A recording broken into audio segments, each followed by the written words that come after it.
ሰላም እንዴት ናችሁ? ህሊና ነኝ ከቤቴ ማርኬቲንግ።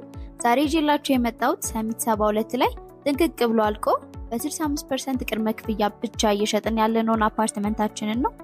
ይህ ሳይታችን ባለ 2 እና ባለ 3 የመኝታ አማራጭ ያለቁ ቤቶች አሉን። የቀሪውን ደግሞ በአንድ አመት ከ6 ወር ውስጥ የሚከፍሉት ይሆናል ካለምንም ወለድ።